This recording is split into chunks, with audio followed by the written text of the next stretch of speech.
Welcome to Pick Up and Deliver, the podcast where I pick up my audio recorder as I step out for a walk and deliver an episode to you while I stroll around. I'm Brendan Riley.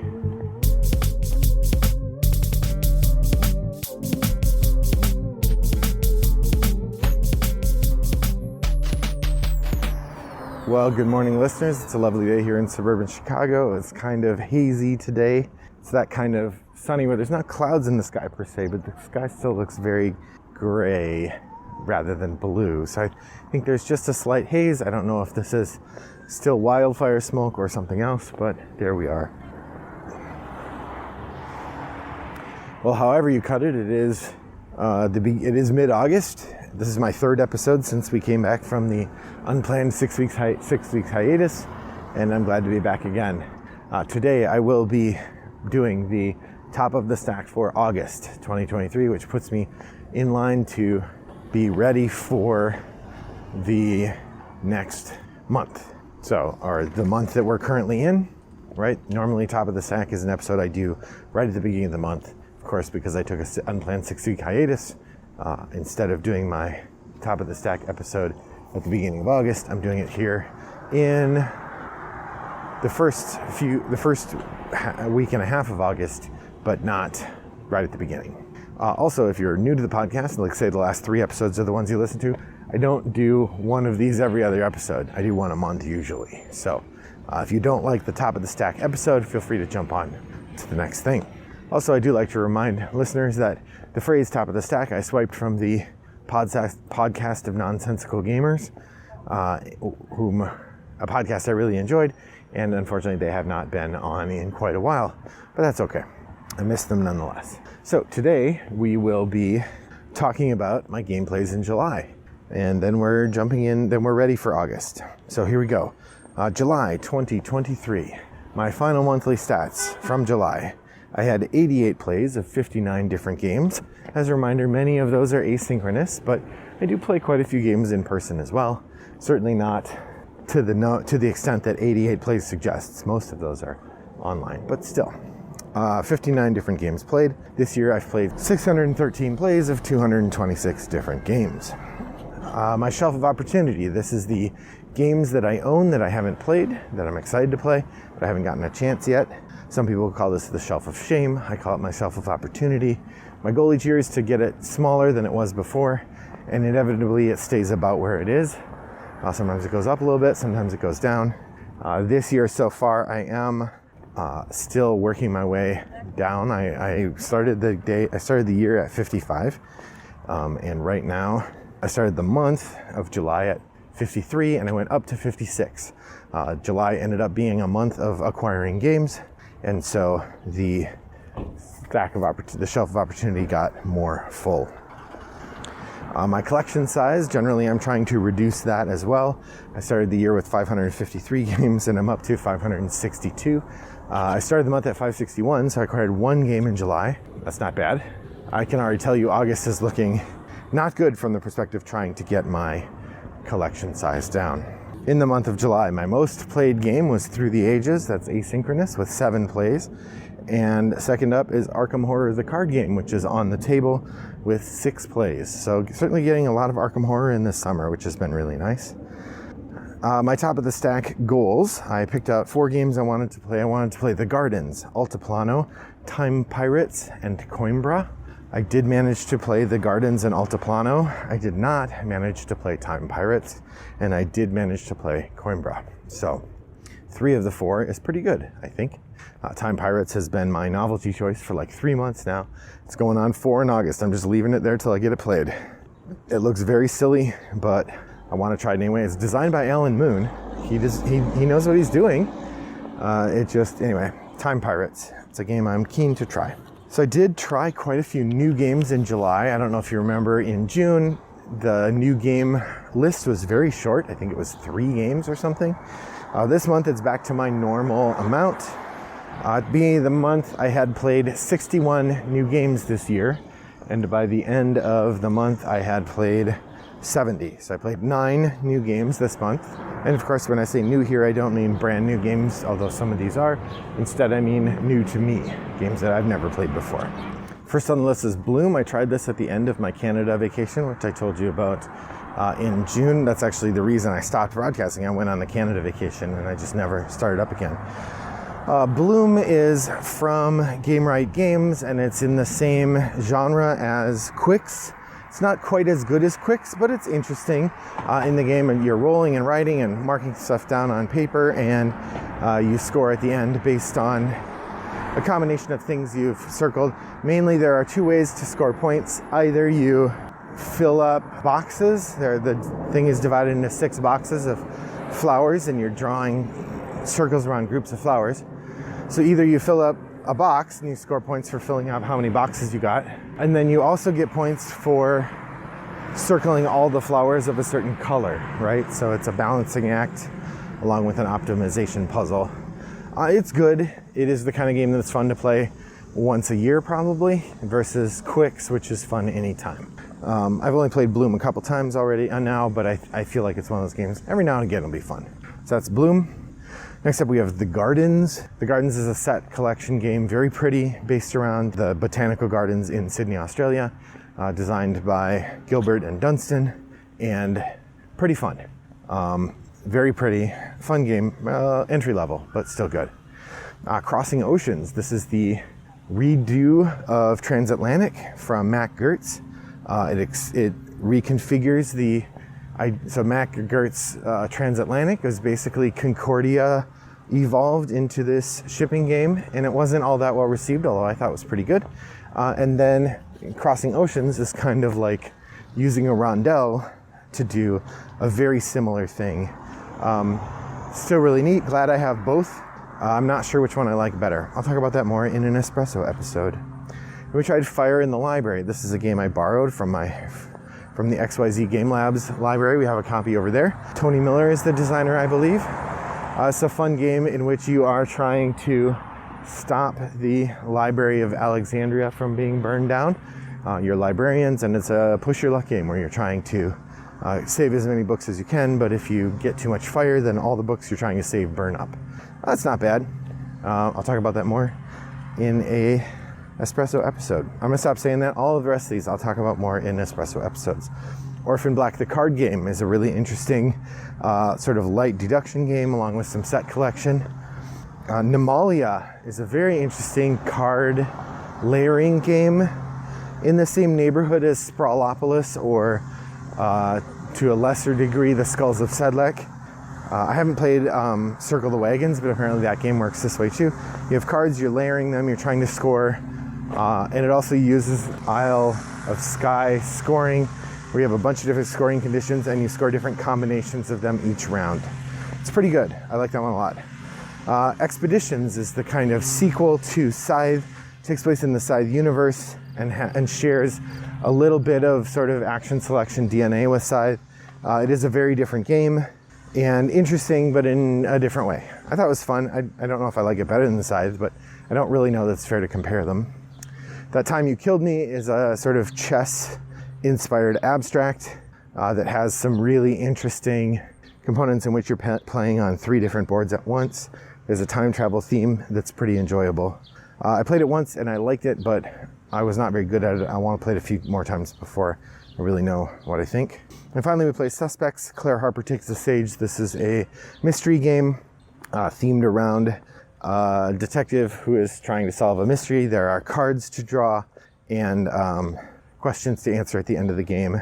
One of the things about this game that I like quite a bit is there's an answer sheet, and you're saying what answers you think there are to the mystery. And the way it works is you commit your answer and then you keep playing. And if you want to change your mind, then when you change your mind, you get the lower commitment time. Like the earlier you commit your answer, the better the payout will be.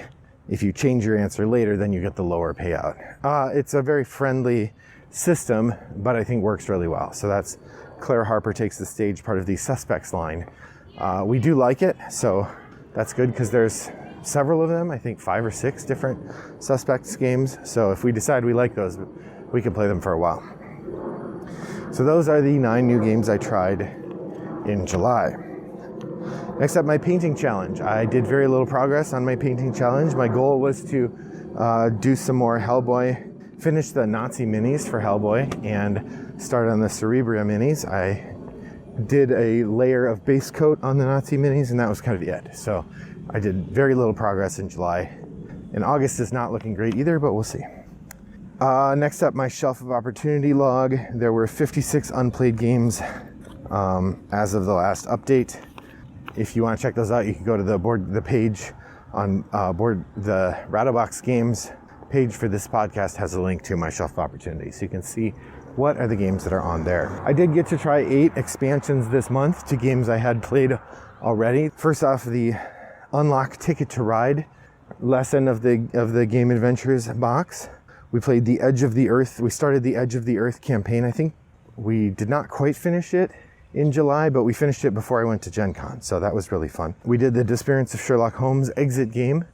We did Path of the Serpent in Mansions of Madness 2nd edition, and that was it.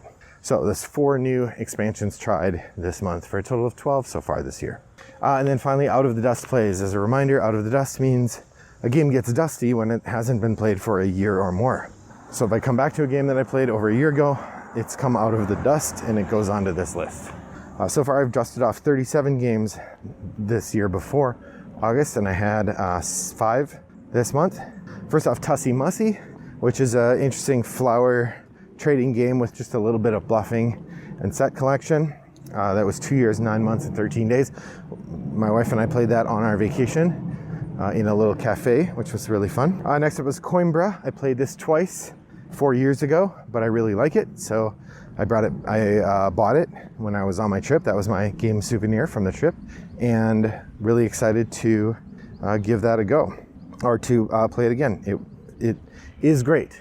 I agree with Rob. Said he really wished that the cards had not stuck so hard to language independence, and I think that's the one gap in the game, is that everything demands that you understand the iconography, and the player aids are not good. So before I play that again, I'm going to have to make some better player aids. But I really like it, and I think it's worth continuing to play. Glory to Rome. I was very excited to get out Glory to Rome. I brought it to Toggle, told a couple of people ahead of time I was planning to play it, and so we got a good group of people. It was a really fun game. I was glad to have it played, and I think we're going to be playing some more Carl Chudik as weeks go on. So that's Glory to Rome. Mansions of Madness 2nd edition. I haven't played this in 4 years and 8 months, so it's been a very long time, but we were talking about what kind of games the family would like, what kind of games my son would like, and Mansions of Madness came up. We suggested giving it a try, and we had a great time with it. We used the slightly easier variant where you get to do 3 actions instead of 2. I know that probably makes it unreasonably easy, but when you're only doing 2 actions, you spend most of your time just like, you have many turns where you just move and nothing happens. So that part is a little lame. I'm not really sure how to counteract that because without taking the 3 actions, if you only take 2, the timer moves better and the monsters get wilder, and that part works really well, but it's just not as fun. So we had lots of fun. So that was Mansions of Madness 2nd edition. And then finally, I did get to play Altiplano. It was 2 years and 17 days since I played that last. We dusted it off and had a great time with it. The hope was to play it again sometime soon, and I'm sticking by that. I did engage in the 52 game challenge as well. We got 4 more conditions met. As a reminder, the 52 game challenge is a list of gameplay prompts that players try to complete over the course of a year. And so far I had 32 of them done coming into the month, and I completed 4 of them this month. We had play a game with a rabbit. My wife and I played Everdell. So there you go. There's definitely rabbits in that. The shopkeeper in particular is a rabbit. Play a game with a rhyming title. I already mentioned we played Tussie Mussy on my vacation. That one rhymes. Play a game where you could do your dream job. Now this is tough because my dream job is being a professor. There aren't many games where you get to be a professor, and I certainly haven't played one in a while. However, I always thought it would be really fun to work in a library. So I decided library is one of my, being a librarian is one of my dream jobs. And so we played Fire in the Library, and I counted that. And finally, play a game where the art is done by one of your favorite artists. I was reminded in playing Altiplano and seeing those super cute and delightful llamas that I always enjoy the art when Clemens Franz is attached. He has a very particular style, especially with regard to his Euro games that always make me excited and happy to play games. Clemens Franz might not be the kind of artist where I'm going to take his work and hang it up on my wall, but I really like his style, and his art direction in board games is unparalleled. So Clemens Franz makes number 51. The last thing to add today is the collection size update.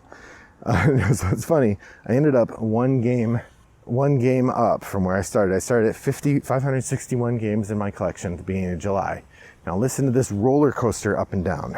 I added 4 games: The Gardens, A Walk in a Park, Hunted Woad Ridge, and The Castles of Burgundy. So I added those 4 games, boom, boom, boom, boom, right? Then I immediately sold 11 games. I sold Stronghold, Cryptid, Hoax, 8 Minute Empire, Visitor in Blackwood Grove, Castle Panic, Rolled West, Silver and Gold, Floor Plan, Raptor, and Noria. I believe I did an episode talking about selling those games. So now I'm down 7 games. Awesome. But then I got Woodcraft and Crossing Oceans. That's up 2. Blank Slate. I found that at Goodwill.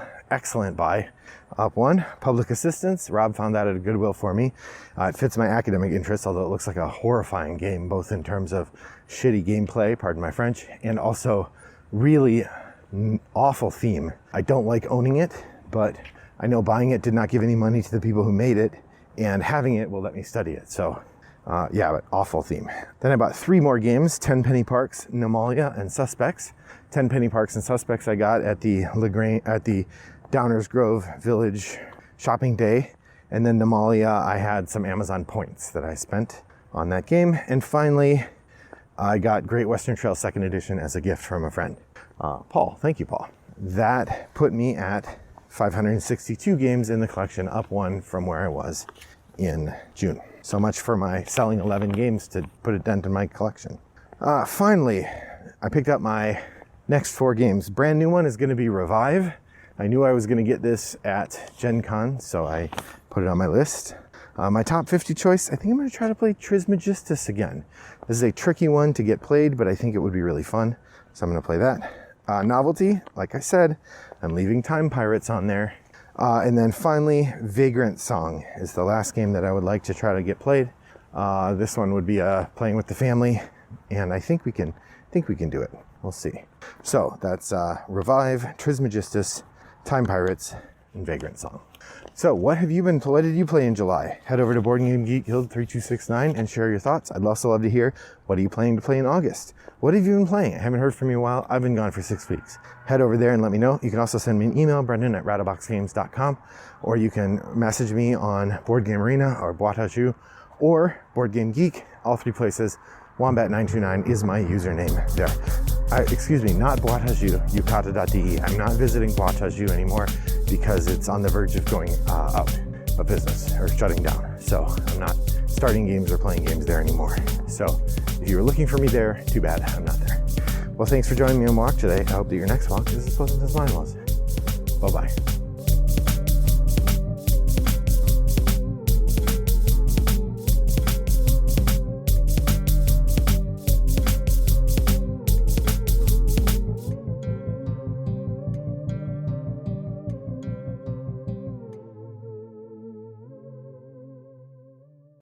Brought to you by Rattlebox Games.